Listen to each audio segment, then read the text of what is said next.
Hey, welcome back, Bears fans, to this Friday edition of the CHGO Bears Podcast. My favorite day of the week because that means it is CHGO Audible Day. Will DeWitt, Nicholas Moreano here with you, and someone forgot to silence his device. How's it going, Nick? Going good. Well, I can. It's not a good excuse, but on my tablet, I like taking notes, and I just kind of like hearing like the pen, where it kind of sounds like pen or actual paper. So you know what? That's my bad. I'm gonna turn you off.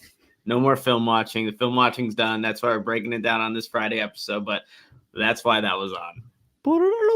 It's okay. I understand. A little haptic feedback never hurt anyone. It's not like we haven't had sounds before. Remember when my Google Home scared the bejesus out of me like 4 years ago, 5 years ago? We're like doing it for a coin flip on the show, and then it yelled at me halfway through, and I forgot it was in the room, and I thought there was like a ghost next to my ear. So I still have that gift saved on my computer over here too. But I'm glad to see you, Nick. I'm excited to break down another game here with you. Of course, Friday's episodes are our weekly in-depth game preview shows, all aimed to make you, our listeners and viewers, the most informed Chicago Bears fans on game day. Nick, I don't know if it's because we're getting closer to the holidays and the new year, or maybe it's the fact that the Bears have won back-to-back games, but we have some smiles on our faces here to start a Friday show, and I'm going to accept it. Yeah, it's there's meaningful football being played in December, Will, and how this season started, where everything was at. It did not seem like that was going to be the case at this point of the year, but you know, it's still at 5-8. There's still an outside chance for the Bears, but look, they've been playing well the past 4 games, and now let's see what they can potentially do on Sunday against the Cleveland Browns.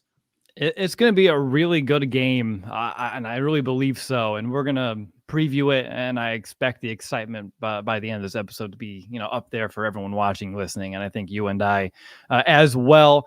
Just so in case you're not aware of like how these episodes work, we're going to break down this game in so many different ways here. We're going to share our keys to success on both sides of the ball, determine who has the edge, share some weekly X factors, bold predictions, and honestly, a whole lot more in between that.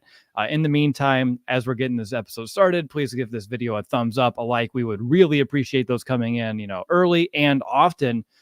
But Nick, to get into this preview, of course, I have to ask you, Bears, Browns, what's that one-liner? It's gonna be a little bit more than a one-liner, but it's the next test for this Bears team. And, I'll leave it at that. We'll kind of get into why I believe that is the case for this game. But what's your one-liner, Will? I'm going to go with an anime title. Demon Slayer is what I'm going to go with over here. Why? I just tweeted this out. In order for the Bears to win 3 straight games, Justin Fields is going to have to exercise some demons here in Cleveland. The last time he was in Cleveland, I don't even want to think about the last time he was in Cleveland. His rookie year, his first start, that 9.5 sacks that he had to endure behind a terrible game plan, a patchwork offensive line. And that going back to Cleveland and I think putting on a show and to some degree would really make things, at least in my eyes, Nick, come like a little bit like full circle from like the rookie year, everything we've gone through since. We're back where it all began. And I think this is time to right some wrongs. No doubt. And, Justin Fields was asked about that game, 3 years ago, and he didn't have much to say about it. Obviously, he said he got sacked a lot, and even Luke Getsy was asked about it, even though he wasn't here with the Bears. But Justin has grown so much since that first career start. So it'll be interesting and just fascinating to see, that growth going back to Cleveland. It's a tough place to play, and the Browns have been good there this season. So it's going to be a fun watch. It is. And Dan here in the chat made a really good point. That was his first loss in Ohio. Mr. Ohio State over here, balling out in the Big Ten. Justin was before he made it over here to the Bears. So very excited to kind of get into this episode, as you know. And Nick, I know you're going to be making this trip, right? Yep. Leaving Saturday night. So it'll be first time going to that stadium. So looking forward to it. Yep. We've been past it before. You were sleeping the last time we went past this stadium in the car. We were going to the Bears, the Hall of Fame game, as well as the Brian Urlacher Hall of Fame, induction over in Canton. And we came up to Cleveland, went to the Rock and Roll Hall of Fame, and Nick was in the back seat just nodding off as we're passing that Brown Stadium. So I was going to let you know this will be like the first time you get to see it in person. Yeah, no, it'd be good. Well, I probably was snoring. Yep, That we makes have it video. better. Some Yeah, you don't makes remember sense. that video? You don't remember it? Now that now I do. Now I do. I definitely know there's a video out there, and we're You're just gonna you keep were that to rocking my ourselves. car, man. The car was rattling with those snores. Hopefully, no snores for the Chicago Bears offense. Let's get into our keys for this side of the ball. Nick, key number one for offense. I'll let you begin this week. Yeah, so my first key is just eyes on the linebackers. When I'm watching this Cleveland Browns team, it's not even Miles. Obviously, Miles Garrett, you got to keep eyes on him at all times. But Don't the diminish. yeah, exactly. The linebackers here are aggressive downhill players, and I'm gonna try not to butcher some of these guys' names because again, they are really good players. But Jeremiah Wosu. Can't even pronounce the last part of his last name. But, dude, you watch number 6. That dude is flying around. They'll have him mugged up at the line of scrimmage. A lot of times he's blitzing. A lot of times he's dropping back into coverage. You also got to watch out for number 44 as well. So they like to utilize those linebackers, put them at the line of scrimmage, and make the quarterback think. And I think what's going to be the best way the Bears can take advantage of them is to more so have them playing coverage as opposed to downhill, coming after the quarterback, blitzing Justin Fields. But that was the first thing that popped just watching the Browns and Jaguars tape. A lot of times, Trevor Lawrence, that Jaguars offense line, they didn't have answers for those two guys. So definitely have to watch out where the linebackers are at all times. Yeah, that Browns defense on third down especially loves to dial up some pressure and just be extra aggressive, send more guys than you can block. And if things were just how they were in 2021, you didn't have to send extra because Myles Garrett was hard enough to block as it is. But my very first key this week, you're looking at the linebackers. I'm kind of licking my chops a bit looking further on and looking at this Brown secondary. Because for me, I mentioned, Demon Slayer is kind of like my theme here. A strong way to do so for Justin specifically would be putting together a strong game through the air. And I think the Bears do have a chance to do so here this week with the injuries that the Browns have in their defensive backfield. I mean, that secondary, it's a little bit depleted. I know Grant Delpit, he's out now. He went on IR this week with a groin injury. They've also been out there starting free safety Thornhill. He was a DNP this week. He didn't play last week, so the Bears should be facing most likely again two backups at safety in D'Anthony Bell and Ronnie Hickman. And Delpit, it's just a big loss here for the Browns. He's their leading tackler with 80 tackles. He's one of their best players in coverage. He's one of their best players in run support in the box as well, playing in the slot. He's like all over that defense, and the Bears are catching a little bit of a break here without him out in the field. Now, of course, you have Emerson Jr. out there playing corner, and he's been playing some very good ball. Last week, he shut down Calvin Ridley, Zay Jones with Emerson in coverage. But what I like, at least what I see from the Browns defense, is they kind of keep Emerson on one side. It's kind of like going back to like the Kyle Fuller days for us, right? And Prince Mukamara, one side here, one side there. Not a lot of flop or anything like that. So for me, maybe you stay away from Martin Emerson Jr. You go pick on the other side. And I know over there too, it's not going to be a cakewalk by any means, but you can find favorable matchups over here. And when you're looking at like players to watch, I want to see more Cole Kmet. I've been saying this almost for a month now, but it's not going to change anytime soon. This is because Evan Ingram just kind of popped off against the Browns last week, right? 11 catches, 95 yards, 2 touchdowns. I feel like the Bears can find similar production with Cole Kmet. I know they're technically two different types of tight ends. Evan Ingram's a little bit more leaner, a little bit more of like a shifty wide receiver build, and Kmet's more of that prototypical tight end. But I think with his athleticism, his ability to break tackles and get yards after the contact, and honestly just how Cole's been implemented in this offense, I feel like he is someone that can win some of these matchups, especially with Delpit out, because he's usually that safety that will go up and cover these tight ends. So the Browns have to find some answers there. So take advantage of this wounded secondary. And I know this entire Browns team is wounded, Nick. And we've had seasons like that in Chicago. So I understand the frustration that must be happening over in Cleveland. But the Bears need to find a way to take advantage of having some key guys down, especially two starting safeties. Yeah, no doubt. There have been times this season where the Bears have been down their two starting safeties. It doesn't make life easier for a defense when that's the case. You know what? My second key kind of goes with what you were saying, Will, and it's just value the football. And Emerson did get the 2 interceptions last week. against Trevor Lawrence. There was some miscommunication too with some of those plays. It was weird what was going on with that Jaguars offense, but value the football here. And I say that because just going back, watching that game that the Browns did win last week at home, like Lawrence was also missing some big opportunities. I thought just some throws that were a little off. And, there's going to probably be times in this game where Justin is off on a throw, but you can't have that be consistent throughout a game. And the miscommunication that was happening last week for Lawrence and his receivers, that can't be the case with Fields and DJ Moore or Darnell Mooney. We saw a little bit of misconnects with Darnell Mooney in the game, in the victory over the Lions, but we need to clean that up to see them have their best version of themselves. And look, Fields has been relatively good these last couple of games of not giving away the football in terms of interceptions. So that needs to continue in this one, because those interceptions last week really took the Jaguars out of their element, took them out of their flow, and ultimately gave the Browns a good chance of winning that football game. But if the Bears can just embody that mantra of just value the football, which is obviously something that they talk about on Saturdays. They even have meetings like, do not give the football away. This is going to be such a huge thing going into the game, like clearly. So that needs to continue in a hostile environment against a defense that will be opportunistic at times. So value the football. They do that, the Bears are going to be in a good spot.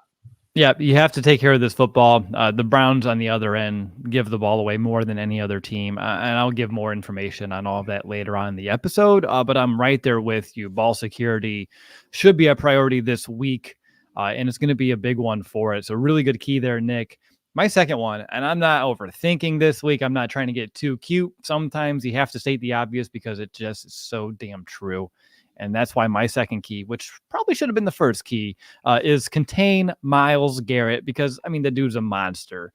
What's 2021? He faces the Bears. He has 4.5 sacks that game by himself. So Braxton Jones, you're officially put on notice. You have you have the toughest test of the entire season. I'm not going to say probably. This is going to be his biggest test of the year. But so far, Braxton's been playing very well. I haven't really dug into all of his numbers, but I did so this week, and I was actually very impressed. Like the 9th highest graded offensive tackle in pass protection this season. Top 10. Okay. 12th fewest pressures allowed of offensive tackles that have played at least 450 snaps this year. I mean, that is not bad for a guy that was just drafted last year in the 5th round. Obviously, you still want to help Braxton Jones when you can. We don't need to put him on an island out there with Myles Garrett all game long. You can't help him all the time. He's going to have to win some of these matchups himself.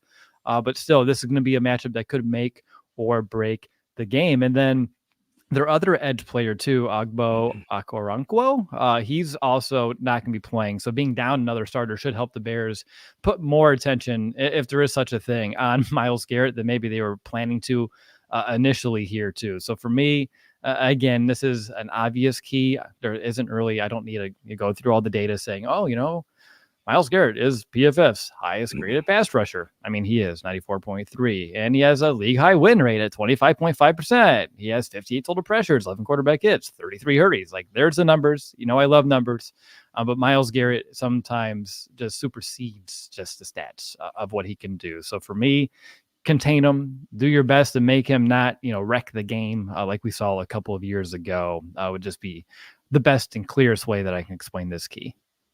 No doubt. I mean, that's I'm sure when the Bears are watching the tape, it's like, where's 95?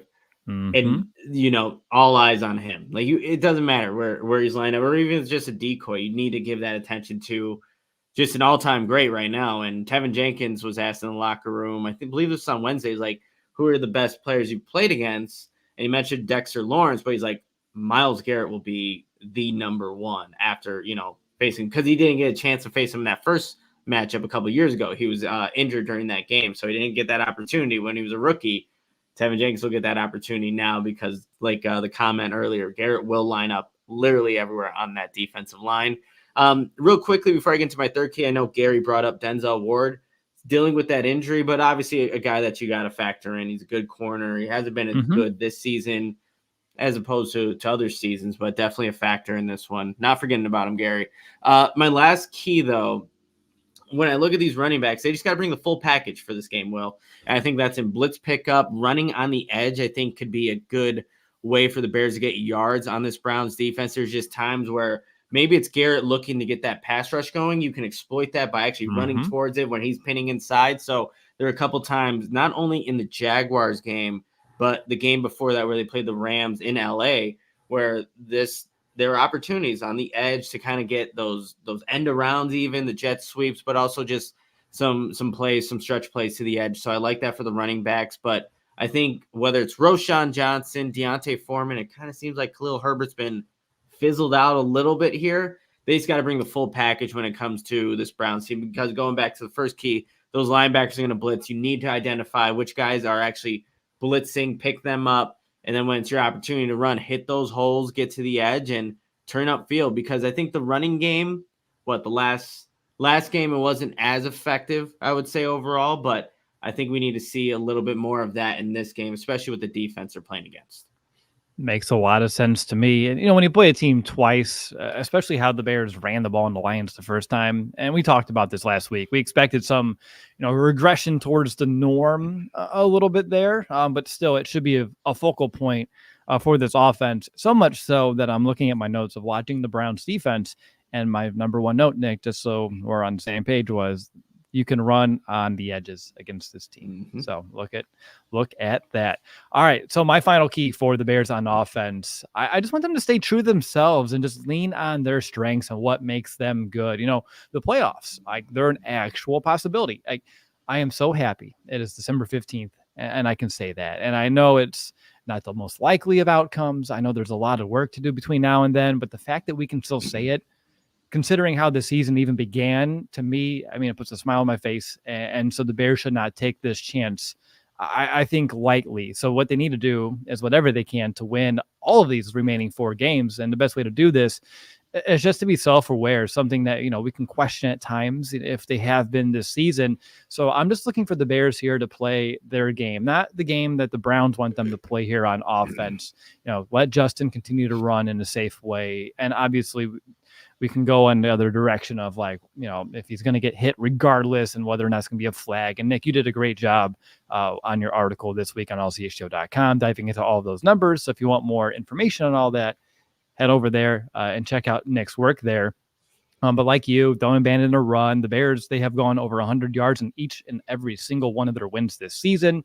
So if they can run the ball in this game, which I believe they can, on the outside, that should really help. And again, I mentioned Delpit being out and how he's a good run defender. That should help, the Bears inside of the box. And he's also as corner or at safety going into the nickel, someone that does help set the edge over there. And so he's going to be someone I think the Browns do miss in that regard. Get DJ Moore involved. He has 9 targets in every single win this season. Obviously, best playmaker on the team. He needs to get those touches. Same thing with the Komet. He has at least 5 targets in every single win besides the Raiders game. Raiders, by the way, crazy. But I'll just classify that as an outlier. But again, just to summarize this key, it's not something that I'm going to just throw a lot of stats our way. It's just more of this is not the week for the Bears to try to be something they're not. No, it's a good point. And I think they're going to continue being who they are just based off of how they've kind of approached this week. They're not changing anything because they're now on a 2-game winning streak. They kind of had the same approach that, even through the difficult times, they have the same approach now. But hey, you mentioned that Raiders game. Hey, the Raiders going out and stealing the Bears play for that touchdown that they had, where they line up the quarterback and have the Wildcat go score off the left edge. Bears are doing good things. Other teams are recognizing it too. For sure. That was I saw your tweet here this morning, and I was like, wow. The last time I saw that would have been the Philly special that the Bears ran first. Technically, yeah, they ran it in a meaningless game against Minnesota at the end of the year that eventually came up, and the biggest stage for the Philly special. It's crazy. It sure is. I do want to address there you go. You mentioned in the actual chat too, but Connor, and I saw that chat come up on the screen. Finishing that semester at grad program. That's big. So congratulations. I know that takes a lot of work. Nick, you've been there explicitly. So congrats on that. Way to celebrate. You're doing it in style, joining us here on the CHGO Bears podcast. But congrats, Connor. Really good stuff. All right, let's take our first time out, Nick. And on the flip side, we're going to share our keys to success for the Chicago Bears defense. But my big question as we get into this timeout is, are you in the market for a new vehicle? And if you are, then we have some great news for you. Our partner, Chrysler, Dodge, Jeep, Ram, and Fox Lake is making room on their lot for incoming 2024 vehicles.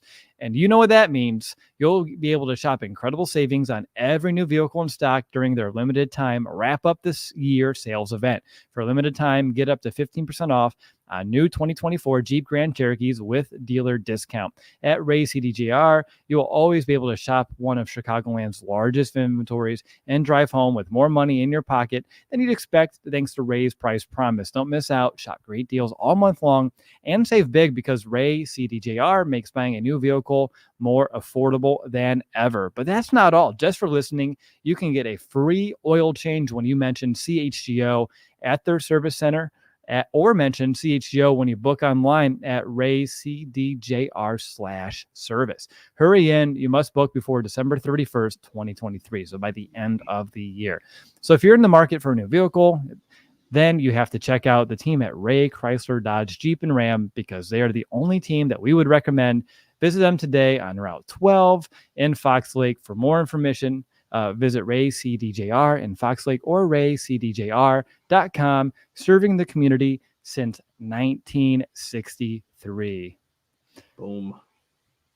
Awesome. And of course, right now it's getting easier for businesses to switch to electric vehicles. That's something that we can all get behind for the health of the planet and for the well-being of all of us who share it. That's right, Will. The electric grid is evolving to meet your cleaner energy needs as we all move with confidence towards an electric tomorrow. Whether you have, one delivery van or a whole fleet of shipping trucks, ComEd can help guide you to make the changes that make sense. I mean, that sounds great. So what should business owners do?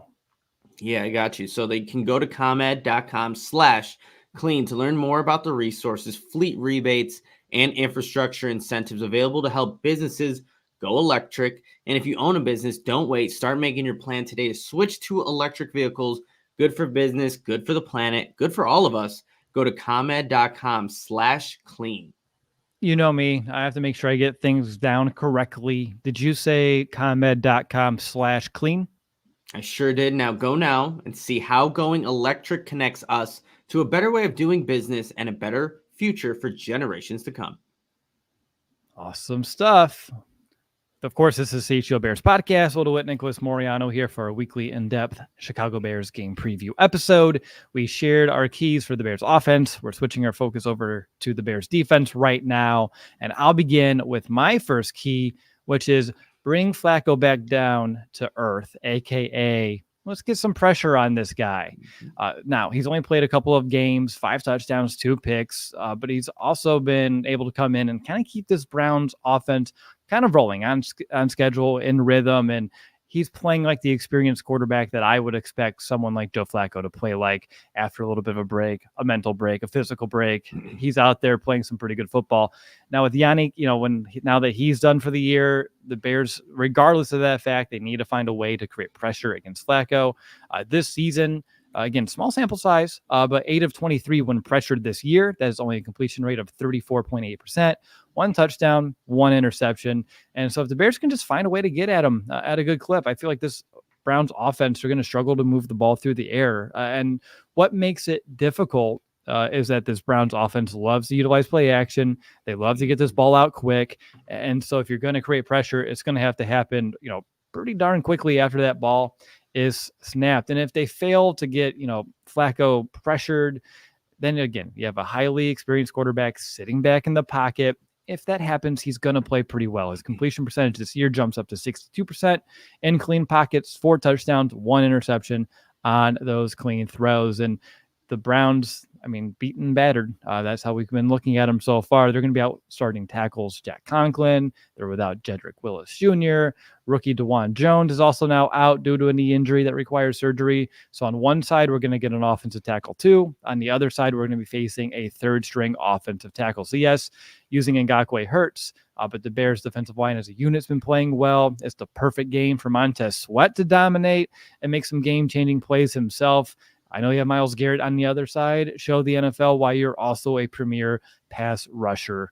So I think the Bears have favorable matchups across the board. So I'm looking at, Justin Jones, Trevon Dexter, Andrew Billings here.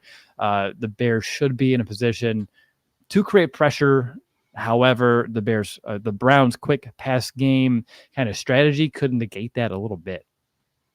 Yeah, no, well, it's going to be look, it's a great opportunity for this Bears defense going up against some backup tackles. And to kind of build off of your first key, I have also applying pressure, but you got to do is showing, I think, different looks because you mentioned Joe Flacco, a guy that has probably seen everything at this point in his career and coming in, these last couple of games. You could tell that on tape. He knows where the blitz is coming from, knows where he needs to get his checks downs to, know his limitations to, and throw the ball away. So there was a couple of plays, though, where the Jags, they got Joe Flacco. There was a nice nickel blitz that Joe Flacco had no idea was brought off the right edge. That nickel corner hits Flacco. He gets the fumble. So that's what I want to see the Bears do this game. And they've actually been doing wrinkles of it the last couple games, especially these last four, just being a little bit more creative with how their defensive fronts are looking. You're seeing Tremaine Edmonds, TJ Edwards line up on the line of scrimmage, and you don't know exactly who's blitzing. You've seen at times where Jaquan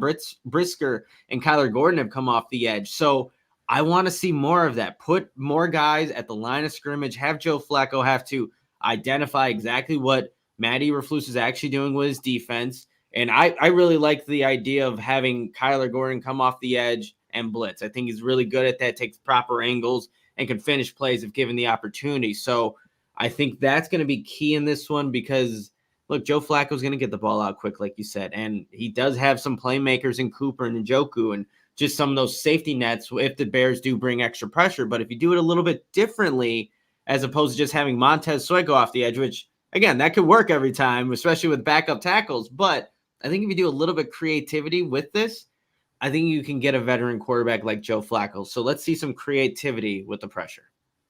I like that a lot. And there actually was a comment on the screen right when we transitioned between keys from the account just saying that the Brown center is also out on Sunday with that stinger. I know he's been DNP.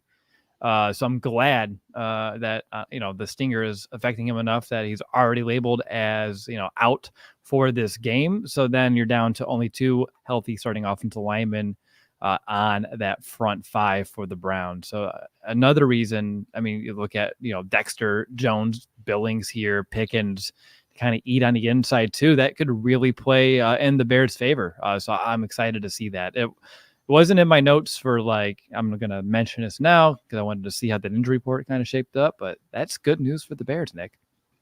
Yeah, so I think their backup center is Nick Harris, a 6'1", 293-pound guy out of Washington, fifth-round pick. Trying to see how many games this guy's actually played. I think he played a little bit last week, if I remember correctly. Okay. And what I saw from him, too, is getting out in space a decent amount. So, when the Browns, they also like to run wide.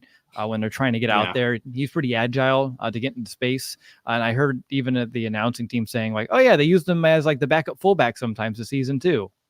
So he has a little bit of, moves to him, but doesn't mean you can't overpower the guy, right? Usually that's sometimes the strength is the compensation for being more agile up front. So something to monitor for sure. But another lucky break here for our Bears.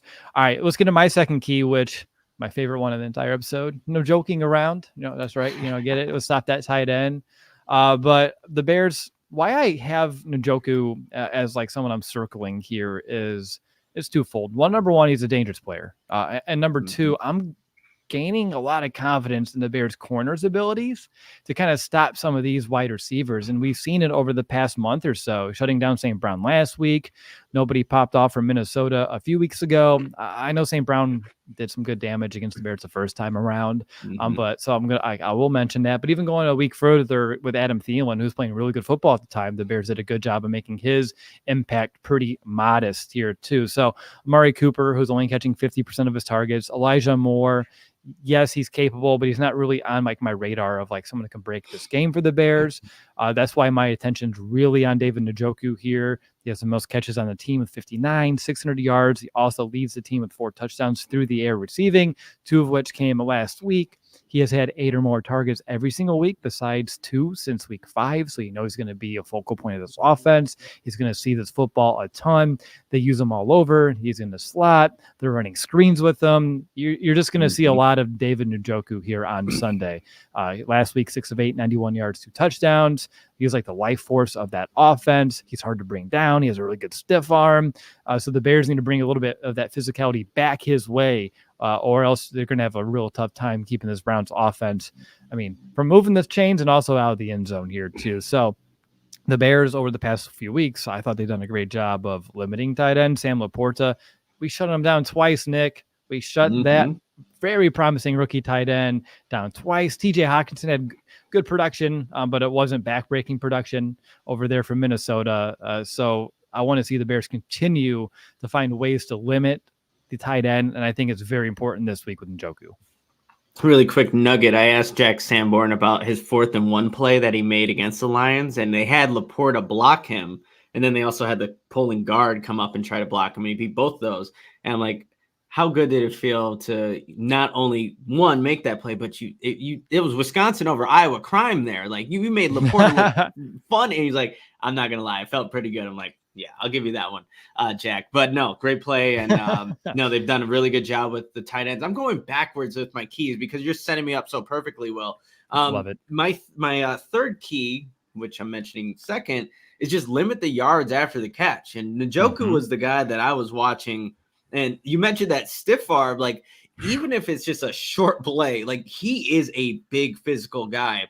And if you're, a smaller defensive back, Njoku is going to be a guy that's going to try to take advantage of that opportunity and be physical with you. But there were just a lot of plays in that game last week against the Jaguars where they're just guys running free after the catch. So the Bears just really need to do a good job of, one, having sound tackling, going back to the fundamentals like we always hear about with this Bears team, and not allowing shorter plays to become explosive plays. They can do that, then obviously they're going to set themselves for more opportunities to be in 3rd and long situations as opposed to 3rd and short where any option is there for an offense. So that's going to be really big in this one, just going on the road, making sure you're making tackles, gang tackling too. I think we've seen a much better job of the Bears just being a bunch of players around the football as opposed to one guy having to make the tackle. Now you can have one guy make the tackle and one guy go for the strip set or the fumble punch. So there's a lot of good things that are happening from the Bears defense, but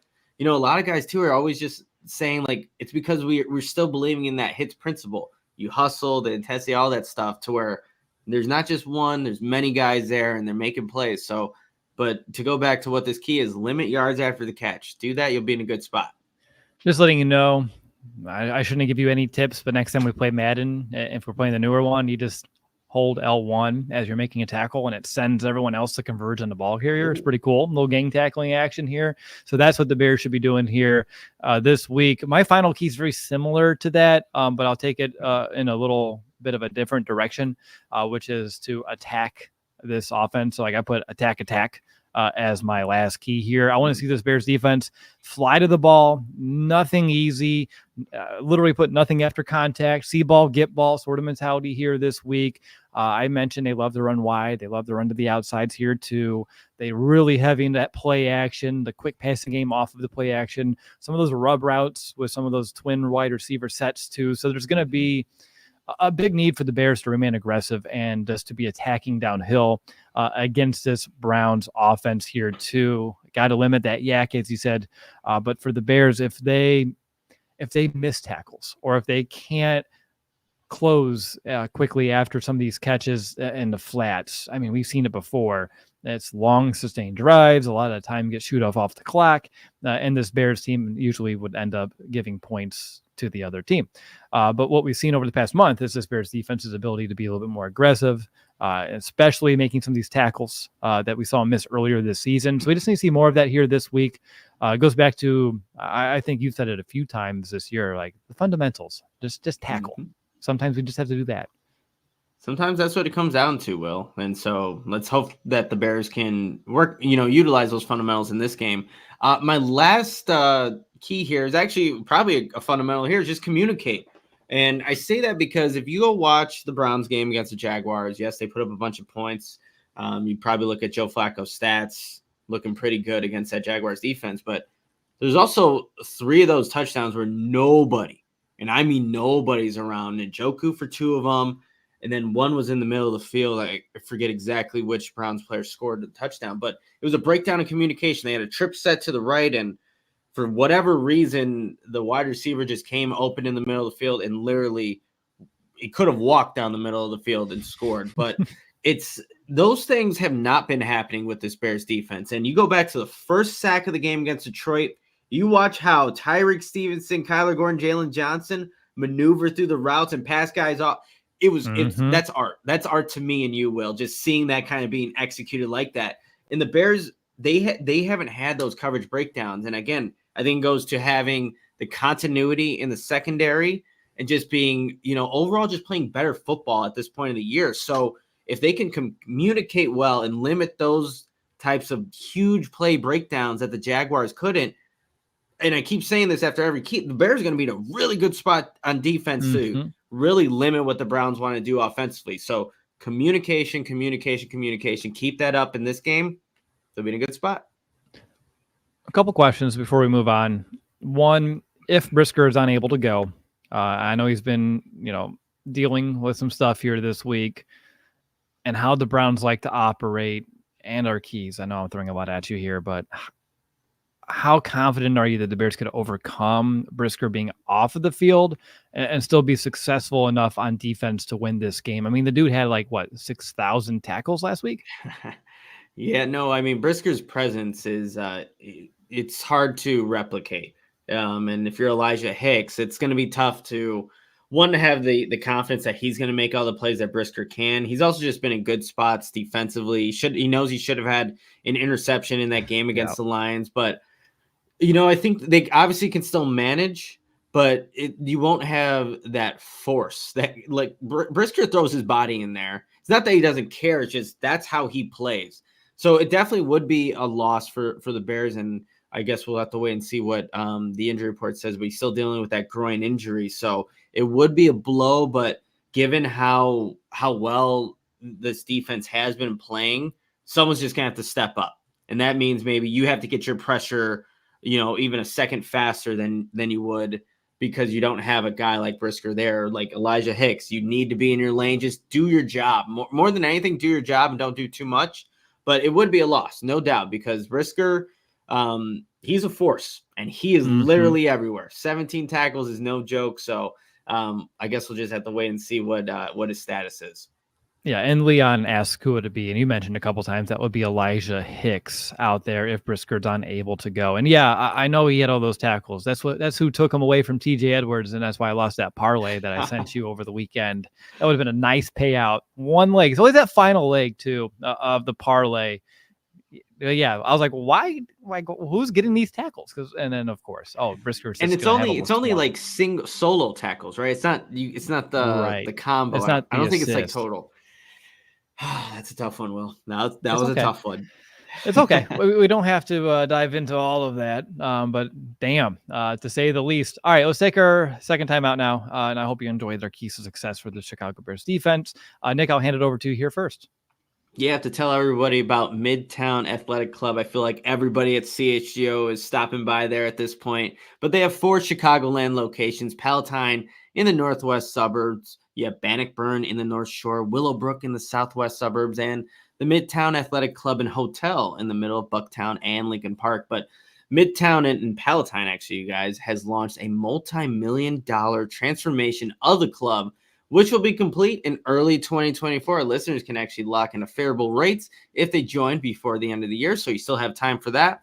And look, there's something for everyone at Midtown Athletic Club. There's whether you're single, your family with kids, people looking to make lifestyle changes or holistic wellness. They have a little bit of everything for anybody. And like I said, some of the people here at CHGO, they've been there, and all I've heard them say is that Midtown is truly next level. So you have to check it out. And some of the features of the club, they have the arena, the high intensity interval training, amazing outdoor and indoor pools and hot tubs. They have it all really there. So you have to go check it out for yourself, because I'm not doing it justice. But you can head over to midtown.com/CHGO to find out more and to tour the Midtown Athletic Club nearest you.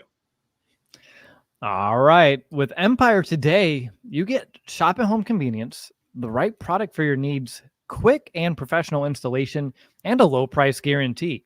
Empire Today is the best place to get new flooring. So, of course, they have copycats, but Empire just can't be beaten on quality, service, speed. So, competitors advertise low quality products that Empire simply will not carry. Empire won't promise the lowest prices because anyone who does that is putting flooring in your home that honestly they wouldn't be putting in theirs. So, they keep shopping floors for simple with a curated product selection. Empire's philosophy is to help you find what you need, not to overwhelm you with thousands of choices and substitutes. What they leave out is just as important as what they put in their selection.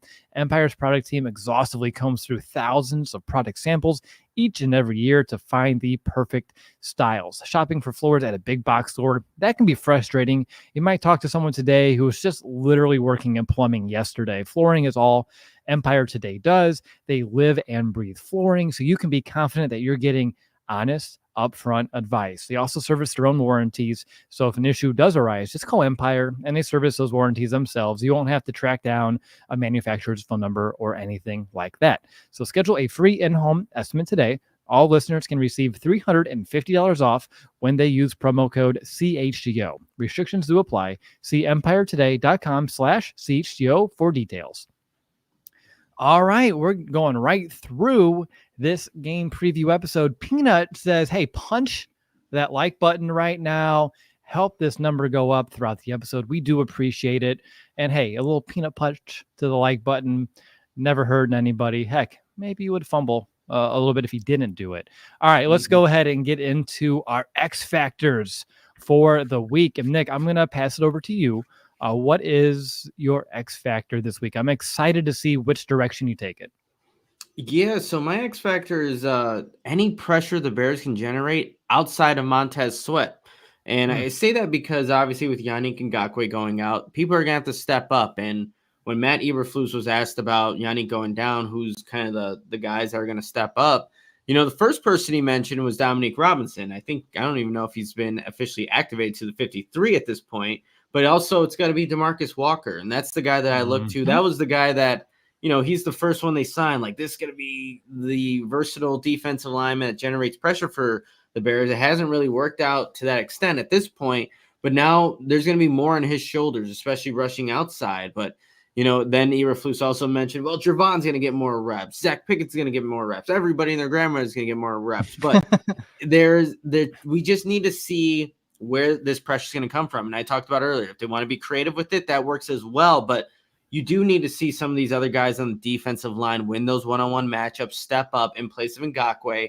And he wasn't having the greatest season, Will, but still a veteran that is now, I think he ended the season with 69 career total sacks. Nice. Yep. But it's still a veteran presence who knows how to play the run, knows how to obviously rush the quarterback. But we just need to see how the Bears can generate that pressure, and that's why it's my X Factor. Can't just be Montez Sweat, or I guess it can be, but it would be nice if there are other people involved too. Especially with only 2 starting linemen for the Browns up front. Like, you have what should be favorable matchups that you can win and impact this game. So I'm right there with you, even if it takes sending a few extra. Go back to one of my other keys of, like, you know, flying downhill and attacking. That would need to be beneficial in that regard. But I really like the X Factor and think it makes a lot of sense because if you let Flacco sit back there, I do think with all of his experience, he's going to find an open receiver. You're not going to show Joe anything he's ever seen before, how long he's been around this league. So good key, or actually good X Factor there, Nick. My X Factor for this week is the turnover differential. And I know you mentioned it a little bit ago, but the Browns do have the most giveaways in the NFL, 27, 12 fumbles, 15 interceptions this season. And the Bears, and I know they had the struggles earlier on this season, but so far, I mean, they have really turned that around. And a big reason why I think the Bears have been winning these games, being close in Detroit, like, it's a theme here, and it's one that I'm really starting to grab onto. Over the past 3 weeks, the Bears are plus 2.7 in the turnover differential, which is the second best in the NFL over that time span. So if the Bears can continue, as you said, take care of that football, you know, it's a precious football. Don't give up that football. hold on to that football. And also continue to be advantageous on defense, whether it be the secondary and linebackers coming away with interceptions. As I also said, 12 fumbles this year for this Browns team. So you can start punching at that football, ripping at that football. And the Bears do that a lot. So hopefully, we'll see it on the turf a couple times here in this game. But if the Bears can get a few of those extra possessions, limit the Browns from getting a few of them themselves, and as we talked about a lot last week, capitalizing off of takeaways would be a big one. But that could be a big reason why the Bears win this game. And if they can't force takeaways and they turn that ball over, it could easily be a reason why they lose here in Cleveland. So for me, what could make or break this game, my X factor, is going to be that turnover margin. Yeah, no, that's a good one, Will. If we see the Justin Fields Bears offense that kind of started the year show up in this game, that nice little 2-game winning streak that they have will definitely come to an end. All right, let's find out who has the edge. And Nick, you have the first pass this week. You have that Bears passing attack versus that Browns pass defense. Look, there are key guys that are missing in the secondary, and when you don't also, I don't know why I'm blanking on the opposite edge rusher from the opposite edge rusher that's also going to be out this game because they have so many people. Okoronkwo, so many guys that are injured at this point. That helps the Bears, and I think they're going to hopefully build. I think they're going to almost have a similar game plan that they did against the Minnesota Vikings, but expand on it so you're not seeing such a heavy screen emphasis. So I think there's going to be success there. And with that, I'm going to give this edge to the Bears. Again, Justin Fields needs to identify these linebackers like I was talking about in the middle, see what they're doing, and that guy Myles Garrett too. So I'm with all that factored in there, I'm leaning towards the Bears in this one. Wow. Okay. Surprised, not overly surprised, but a little surprised. And I'm happy you mentioned Myles, because if you didn't mention Myles, I was going to come right back to you and be like, hold on. You remember what's going on over there? We talked about him earlier in this episode. He was one of my keys, and you're still sure, but you already clarified that for me. So that gets me excited. I have the Bears running attack versus that Browns run defense. I'm going to give this one to the Bears. The Browns are allowing about 115 yards on the ground over the past 3 weeks on average. We know this Bears team, when they want to, they can establish and stick with the running game. Delpit, I'll say it one more time, him being out really, really helps the Bears here because if, he's such the leading tackler and a good run defender in that box, the Bears can run the football. And if they run the football, I expect them to, they're going to use the run game to kind of take the wind out of the sails of that Browns defense and Myles Garrett because they are very aggressive. They love to send extra blitzers, extra rushers, and you already have a premier pass rusher on your line of scrimmage already. So for the Bears, if they can establish a run towards Myles Garrett, get those outside runs with, the running backs, as you mentioned, Justin Fields being involved here, I feel very confident in the Bears' offensive line's ability. When I go across the board, there's maybe one position that stands out that as one that I maybe wouldn't have a lot of confidence in. I'm sure people can figure that one out. But 4 out of the 5, I'm feeling very strong for. So I'm going to give this one over to the Bears. 2-0. 2-0, Will. 2-0. You got Browns running game versus that Bears run defense. I don't know what running game I'm going to take against the Bears at this point right now, Will. Like the way that the Bears have been playing, how they're flying to the football, limiting explosive plays from running backs. Again, just making sure tackles. And Ford, the running back for the Browns, he has done some good things this season. Did some good things last week. I'm still taking the Bears. Will I think that they're gonna make sure that doesn't become a emphasis in this game for where they can exploit matchups from the Bears. Like I think the linebackers are flying around, so I'm taking the Bears. Making this so far 3-0. Yeah, we're on a streak here, and we can break out the broomsticks, Nick, because I have the Browns pass attack, Bears pass defense. I'm going to give this one to the Chicago Bears. Jalen Johnson, He's been in pure lockdown mode. He's earning that money. The pass rush, it's come alive a bit. Yannick out does hurt, but as you said, and I put here at this age of my notes, it's time for DeMarcus Walker to step up. Same thing with Green and his opportunities. I don't know if that quick pass game will be problematic if the Bears floated the ball like we've seen them do lately, like it was one of my keys.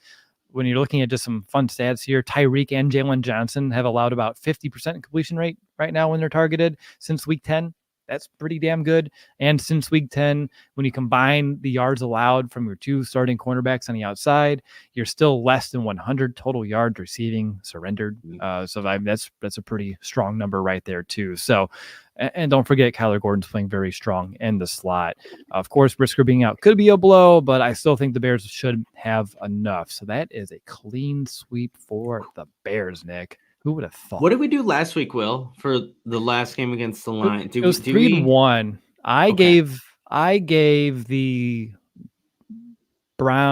Lions rushing attack the edge because of David Montgomery, and I thought he was going to have some of those really angry, explosive runs. And how the Lions ran against the Bears the previous time, I thought it'd be effective enough. And the Bears said, "Nope, we're going to prove you wrong," and they reinstilled even further confidence in their run defense. So good for them. Yeah, no, that was a good matchup for the Bears last week, and looks like how we're viewing it could be another good one on Sunday. Now, even though we gave them all the edges, does it mean that we have them winning this game? You're going to have to wait to find out, but we have one final timeout to get into, and then on the flip side, we're going to give you our predictions, bold predictions, MVB, who's going to win this game. But Nick, I'll pass it to you for a message from Goose Island. Yeah, as everyone knows, CHGO is supported by Goose Island Beer Company, Chicago's beer since 1988, and they have an all-time, all-pro beer roster, the Oktoberfest, Beer Hug family, the 312 Wheat Ale, the Full Pocket Pills. You know, it's the everyday beer what the brewers are drinking, and you can put in the comments right now what's your favorite beer. You know, I'm a big fan of the Oktoberfest after having that. It's a fantastic beer, but again, you can grab an ultra fresh brewery exclusive beers at Goose Island's original brew house from their tap room on Fulton Street in Westtown. Goose Island Beer Company, as you know, Chicago's beer. All right. Now, I don't know if you believe it, but I'm having a hard time believing that we're already this deep into the NFL season. And honestly, we have to make every second of this Bears playoff push count. With DraftKings Sportsbook, you can make the most out of every game day by betting on your favorite teams for a shot at winning big bucks. New customers can score $150 instantly in bonus bets for betting 5 on any matchup. Now, we're going to get into some over-under immediately after this read, and so we'll give you some good lines here in just a moment. But right now, I want to make sure that you know how to get in any action with DraftKings Sportsbook, an official sports betting partner of the NFL. Download the app right now. Use code CHGO. New customers can score $150 instantly in bonus bets just for betting $5 on the NFL. Only on DraftKings Sportsbook with code CHGO. The crown is yours. Gambling problem? Call 1-800-GAMBLER. In New York, call 877-8-HOPE-NY or text HOPE-NY. In West Virginia, visit www.1800gambler.net. Please play responsibly. In Connecticut, help is available for problem gambling. Call 888-789-7777 or visit ccpg.org. On behalf of Boot Hill Casino and Resort, must be 21 or older in most states, eligible states, but varies by jurisdiction. See DraftKings.com/sportsbook for details and state-specific responsible gambling resources, eligibility, and deposit restrictions to apply. Bonus bets expire 168 hours after issuance.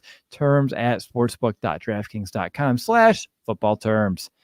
All right, we'll do it. Nicholas Moreano here. That was just a DraftKings read, and we're going to open up that DraftKings app right now because it's time to play over-under, which is a game that we played last week, and I used a lot of what we put in this over-under, and I think it was an 8-leg parlay, and I hit 7 of the 8 legs just because I thought T.J. Edwards would surely get more than 5 tackles by himself, but that's for me. That's a lesson for me to learn, I suppose, there, Nick. Yeah, no, look, I would have done the same thing, putting TJ Edwards at the end there, like, let me just add a little bit more money to what I'm going to win. But, you know, we live and learn, and now you're going to build the most elaborate money-winning parlay for this weekend, Will. I'm excited for you. Thanks. I appreciate it ahead of time. Let's do some passing touchdowns here. Justin's line is actually 0.5. Over under on that? Let's take the over. One? One. That's all you need, right? That's all what about Joe Flacco? They have his line at 1.5. Does he get 2 plus? I know he had 3 last week. Going under. Sorry, Joe. Ooh. Pass plus rush yards, so total rushing and passing yards for Fields. His line this week is over under 245.5.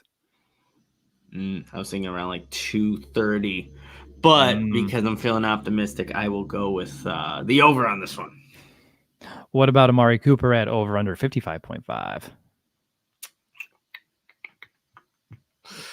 Ooh, that's a good one. 55.5 for Amari. I think he is going to go under on that one too.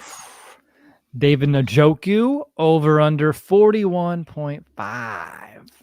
I'll give the over on Njoku. I think he's going to get a lot of targets like we were talking about earlier. Yeah, even if it takes 45 catches. No, I'm kidding. That'd be crazy. DJ Moore, over under. He has the highest line of any receiver, 61.5 yards this week. Look, he didn't even have a catch in the first half last week against the Lions and end up over. I'm pretty sure over that. I'm going to take the over. All right. And then we'll do Jerome Ford over under 42.5. Let's go over that. They like to use him in a bunch of different ways. So I'll take over. Okay. And then let's do Justin Fields just for rushing, just so that way people have that one over under 59.5 on the ground for JF1.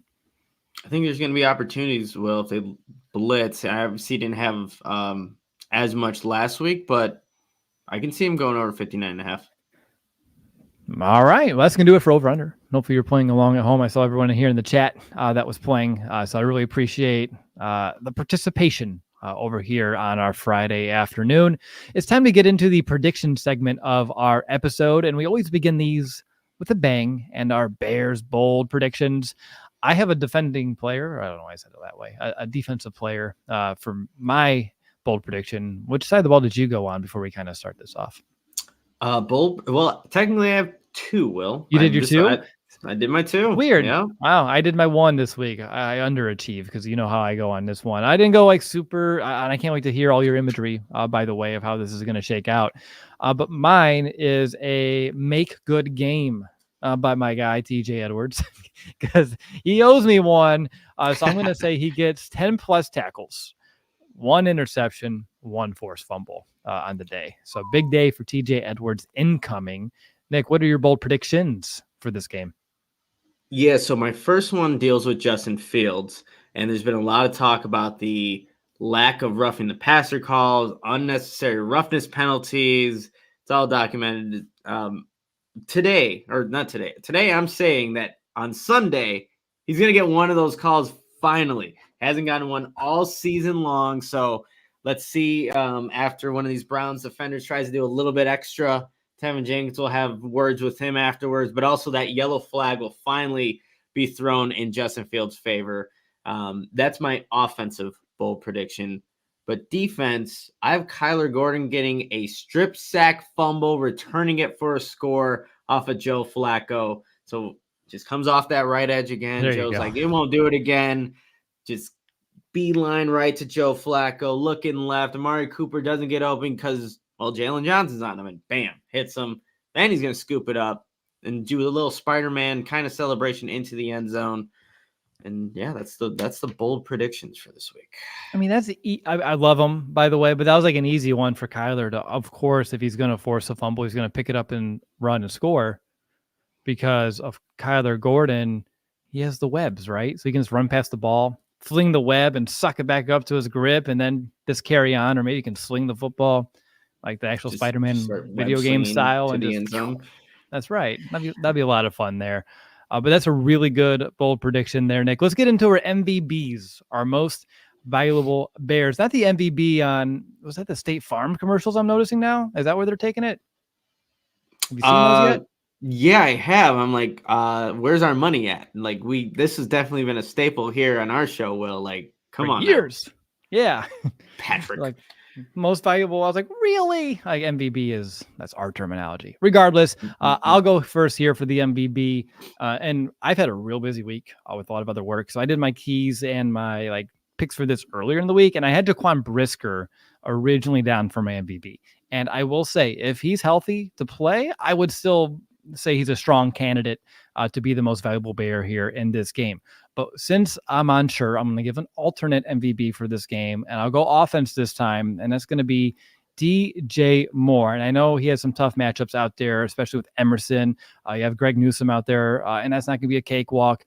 But regardless, DJ Moore, he's going to have his targets, he's going to get his touches, and he's still going to maximize his chances with plays after the catch. And the ability to do that, regardless of who's guarding him, is why he's going to prove to be MVP worthy. That's what's going to make him valuable by being able to overcome maybe matchups that other teams go up against. Like, oh, I don't know if I have a guy that can beat him. Well, we do. And his name is DJ Moore. And just a fun stat to kind of end it off with. And I thought it was interesting when I found out today. He is second in the NFL, DJ is, of catches of 30 or more yards, only behind Tyreek Hill. Yeah, DJ's been awesome this season, and the stats say it, just the eye test says it. So I love that MVP with Wills. I'm gonna go with a defensive player, and you actually had him, in your bold prediction. But TJ Edwards, I think there's a big opportunity for him to have a huge impact in this game. And we were talking about Njoku and how much of an impact he's had for the Browns offense. TJ Edwards can be one of the many reasons why Njoku doesn't have that same impact on Sunday, but also, he's going to be someone who's around the football, hopefully making more tackles in this game. And, Jerome Ford, he's done some good things at the running back position for the Cleveland Browns, but TJ Edwards, he's been balling out, man. So I think by the end of it, we'll not only see his name a lot on the stat sheet, but also feel the impact plays that he makes on Sunday. One player for the Browns offensive line just to watch, it is one of their starters, number 77, Teller. I think his ability to reach the second level and to kind of diminish linebackers and take them out of the play, it was very impressive when I was watching it. So for TJ Edwards to have a good game, try to avoid that guy at all costs possible when they're trying to run that football. All right, let's find out who's going to win this game. Congratulations last week, too, by the way, Nick, on predicting the game right. As everyone knows, I would have loved to, but I wanted the Bears to show me a little something before I pick them. And that's why, Nick, I'm just going to do the thing. I have the Bears winning here this week. I finally came back, to this side of things. Took a little while. I've been burned plenty of times before and wanted to make sure that wasn't the case. And I feel confident this week. So I have Bears 20, Browns 16, and they get to 16 with 1 touchdown, 3 field goals. I just want to let people know how we get there. But for all the reasons that we talked about, and really the edge section, I think maybe tipped our hands a little bit, but that's what this episode's for, to give how we're really feeling about these matchups. But if the Bears can play a clean game, the Browns love to turn the ball over. I feel like with the injuries on both sides of the ball for the Browns that the Bears could take advantage of, those are just the big high-level reasons why I can expect the Bears to win. Justin Fields, I know he may not verbally say it, but I'm sure internally wants to go to Cleveland and play well, considering how his first career start went there. So that's going to be a big, important game for him in his future. And for the Bears, right? 3 straight wins for the first time since 2021. For the Bears continue this playoff push that they're in. They control their own destiny in a way in terms of they can still stay in contention by winning. So if they want to continue to have a chance next week, they have to win this week, 1 game at a time. And I think they're going to take this game not lightly, and they're going to come out on top. So Bears 20, Browns 16. I like it, Will. And look, the Bears can't run the table like Cole Kmet has said a couple of weeks ago if they don't win this game. So I have the Bears winning that 3rd straight game, and I have them winning pretty convincingly, 24-17. I just think when you're the Cleveland Browns, and look, I have all their injuries literally in front of me, and I'm still scrolling. That's going to catch up to you. And look, there are some really impactful players that are no longer going to be there and on this game on Sunday. And regardless, that's going to catch up. And with the Bears and how they've been playing, they're catching the Browns at a really good time, you guys. And again, you go back and watch Jacksonville last week. if the Bears are not making those same mistakes that the Jacksonville Jaguars defense is making, just leaving guys wide open for touchdowns. That is not happening with this Bears defense, even if Jaquan Brisker's not, in the lineup. So I'm taking the Bears 24-17. I think the Bears are going to have a better just game plan in place for the pressure that the Browns will bring. It's going to be I think it's going to be more efficient than what they showed on Monday night against Minnesota. I mean, the bar was set pretty low, so you can definitely raise that there, but it's really about this Bears defense and what they've been doing lately. Even without, Yannick Ngakoue, I still think they're going to be able to find ways to apply pressure. So Bears 24, Browns 17. All right, let's go 3 in a row. I saw some supers come in throughout the show that I think we should definitely throw up on the screen here. Missouri Mauler, Super Bowl bound. Hey, let's go. Eventually. And then another one for eventually. Missouri Mauler again, another $4.99. Thank you so much. Not seeing many people factoring in the Browns losing 2 starting tackles going into this game and their predictions too. And I know this came in before we got to that section, so I hope you're still here watching, listening, and like, hey, these guys accounted for it. So I hope you did appreciate that. But it's a great point. I'm glad you had it on your notes as well.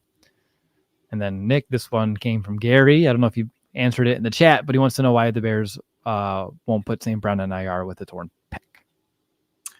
That's actually curious. Like, if it's obviously I don't think it's as significant to keep him out longer than 4 games, but I mean, a torn pec, like, I don't think a lot of guys are just coming back and being effective with torn pec. But good question, Gary. Maybe we'll see some move made eventually on that, because I mean, St. Brown's been around in the locker room, but obviously hasn't done much. I mean, that's like, we had Darrell Freeman had that injury, and that took him a long time. And then, I watched wrestling, and Cody Rhodes had that same injury, and it was like a 9-month recovery until he came back then. Yep. So 4 weeks. I don't think he's like Aaron Rodgers over here with that Achilles, coming back on some miraculous time or anything like that. So it is a very peculiar situation. So it's a good question, Gary, for sure. And then we have one more here from the Duke 0811, $49.99 super chat. Thank you, as always, to the Duke. PSA for those feuding over Justin Fields versus Caleb. I shouldn't have come up here to make Greg read this one, because I know Greg is all about the quarterback talk right now. But who is more talented isn't the question. It's, does Caleb plus the existing team plus existing draft picks make a better team than Justin Fields plus the existing team plus the haul in the picks / current player you get for the number 1 pick? It is a complex situation that we can't solve at the end of an episode right here. And it's going to take us probably a half of an off season and I'm not going to say we're going to hit a consensus, but to kind of wrap our heads around all of the possibilities here, because there's a lot of possibilities, a lot of potential paths. And there's just so many different factors to weigh in. It's not a black and white situation. There's so much gray area to take into account here that it's going to be fascinating, to say the least. But right now, I'm game focused 1 week at a time, just like this team. But I do appreciate the super chat and really just putting out the thought process. Yeah, real quickly, just to give my opinion on this. Look, they're just, like Will was saying, so many factors in this. Does a Justin Fields with a bunch of draft picks you're going to give them a better chance to win? Maybe. But look, to be completely honest, when we're in season, I'm in season. I'm not even looking at some of these draft picks yet, going really, really in depth. So we'll have all off season for that, you guys. And I am really looking forward to diving deep into everything that the Bears can possibly do. But if you thought last off season was nuts, this one takes it to a completely new level. But it's going to be a lot of fun, and hopefully you're here for CHGO Bears to soak it all in. Yeah, I don't want to upset our guy Edward Elric, but I'm jumping in on this because this is our first game in December in 3 years since the Bears even remotely have a shot to make the playoffs. Yes, they have to win out for that to even be a realistic possibility. But at the end of the day, I've been disappointed in a lot of Bears fans. And hey, fan how you want to fan, talk about what you want to talk about. Not saying that this conversation isn't fascinating. We've been talking about it for 2 months now, but we finally run into a week where they're legitimately putting us in the hunt graphic. Yep. You can legitimately, there are scenarios, not just a couple. There's many scenarios that roll out ways the Bears can make the playoffs.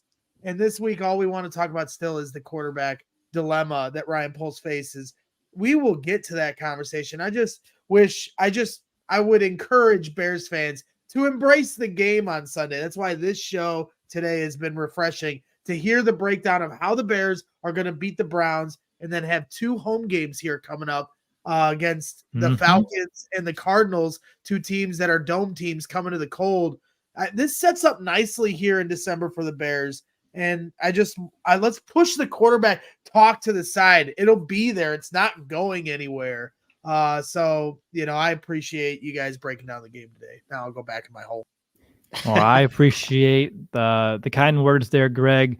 And Leon, too, shares your sentiment. The Audible Show was so much fun to talk about. And it's been, Nick, in the 8 years we've been podcasting about this team together, we've had 2 seasons, maybe 3, where that's actually been a thing. So I'd never take it lightly.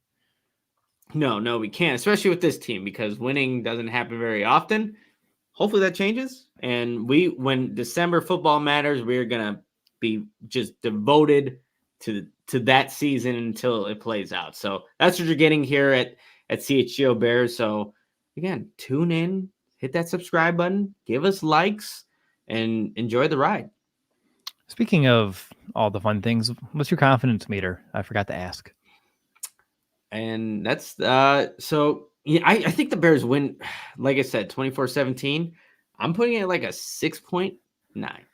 I knew it. As soon as you said the word 6, I knew the second digit. You could have I could have finished that sentence for you. I'm at around like a 5.5 to a 6. Just because I'm not trying to overstep here. I'm trying to just methodically allow my confidence, literally and figuratively, for this actual segment to be raised here from this team. And they proved to me a little something last week. And so I want to give them that credit. But that's going to do it for us here on this episode. Thanks for Greg behind the scenes doing amazing work as always.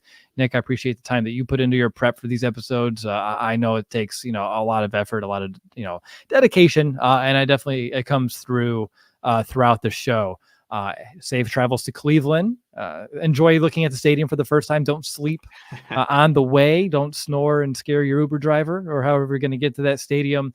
But that's going to do it for here. Us will be back on Sunday, of course, for our pregame, postgame. We have you covered. CHGO Bears is the place to be if you want, the best, top-notch, in-depth, and consistent Chicago Bears coverage. But I'm going to call it for an episode.